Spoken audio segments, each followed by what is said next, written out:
Philosophie bantoue du père Placide Tempels. Premièrement, à la trace d'une philosophie bantoue.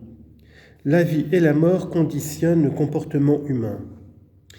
On a souvent constaté qu'un Européen qui avait abandonné au cours de sa vie toute pratique religieuse chrétienne revient aisément à l'attitude chrétienne lorsque la souffrance ou l'agonie soulève le problème de la conservation et de la survie ou de la perte et de la destruction de son être.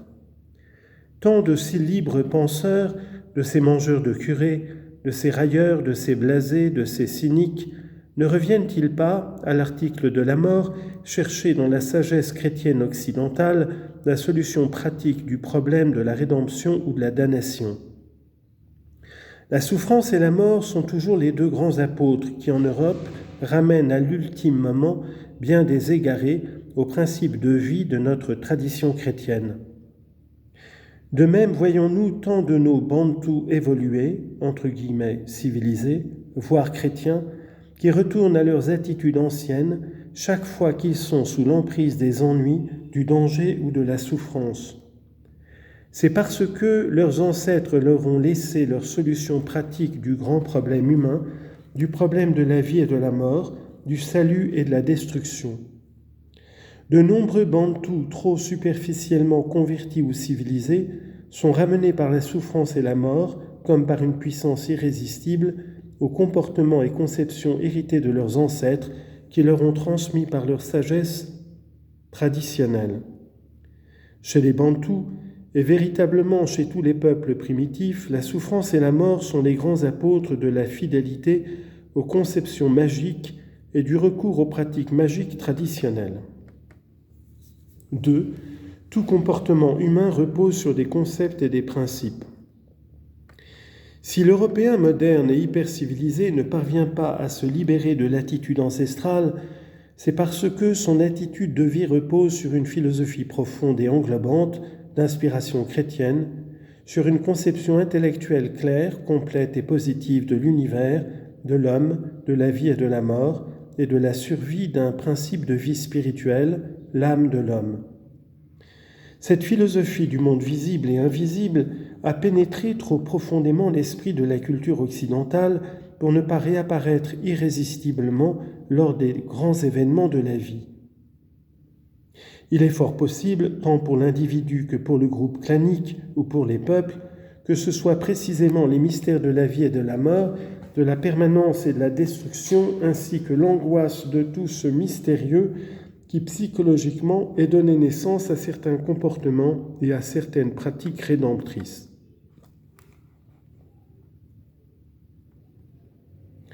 Il ne serait pourtant guère scientifique de ne retenir comme seul fondement et explication complète de ces comportements que l'influence du milieu et les facteurs psychologiques, émotions, fantaisie ou imagination puériles. Il ne s'agit pas en effet d'étudier l'attitude de vie de quelques individus.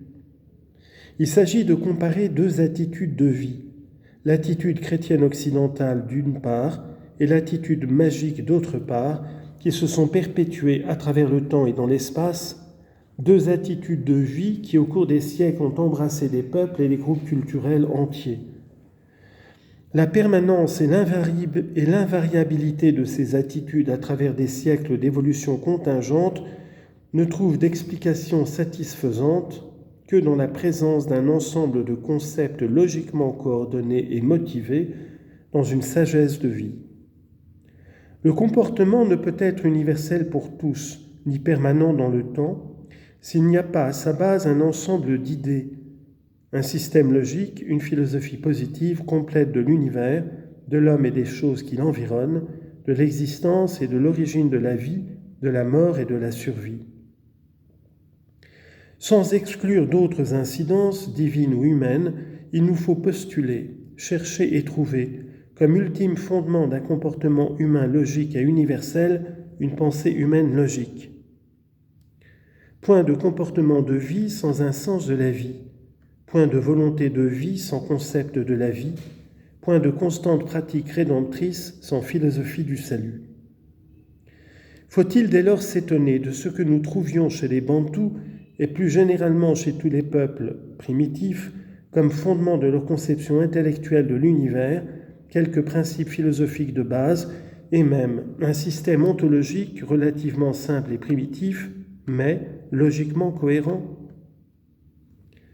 Plusieurs voies doivent conduire à la découverte d'un pareil système ontologique. Une connaissance approfondie de la langue, une étude plus philosophique et juridique de l'ethnologie, ou encore la maïeutique d'une catéchèse adaptée peuvent nous la révéler. Il est possible aussi, et c'est apparemment la voie la plus courte, de rechercher directement la pensée profonde des Bantous, de l'approfondir et de l'analyser. La philosophie des Bantous et des primitifs fut-elle déjà étudiée et élaborée systématiquement ? Sinon, il est grand temps que chacun s'y mette afin de rechercher et de définir la pensée fondamentale de l'ontologie bantoue, unique clé qui donne accès à la pensée indigène. N'attendons pas du premier noir venu, et notamment des jeunes gens, qu'il puisse nous faire un exposé systématique de son ontologie, de son ontologie. Cependant, cette ontologie existe. Elle pénètre et informe toute la mentalité des primitifs, elle domine et oriente tout leur comportement.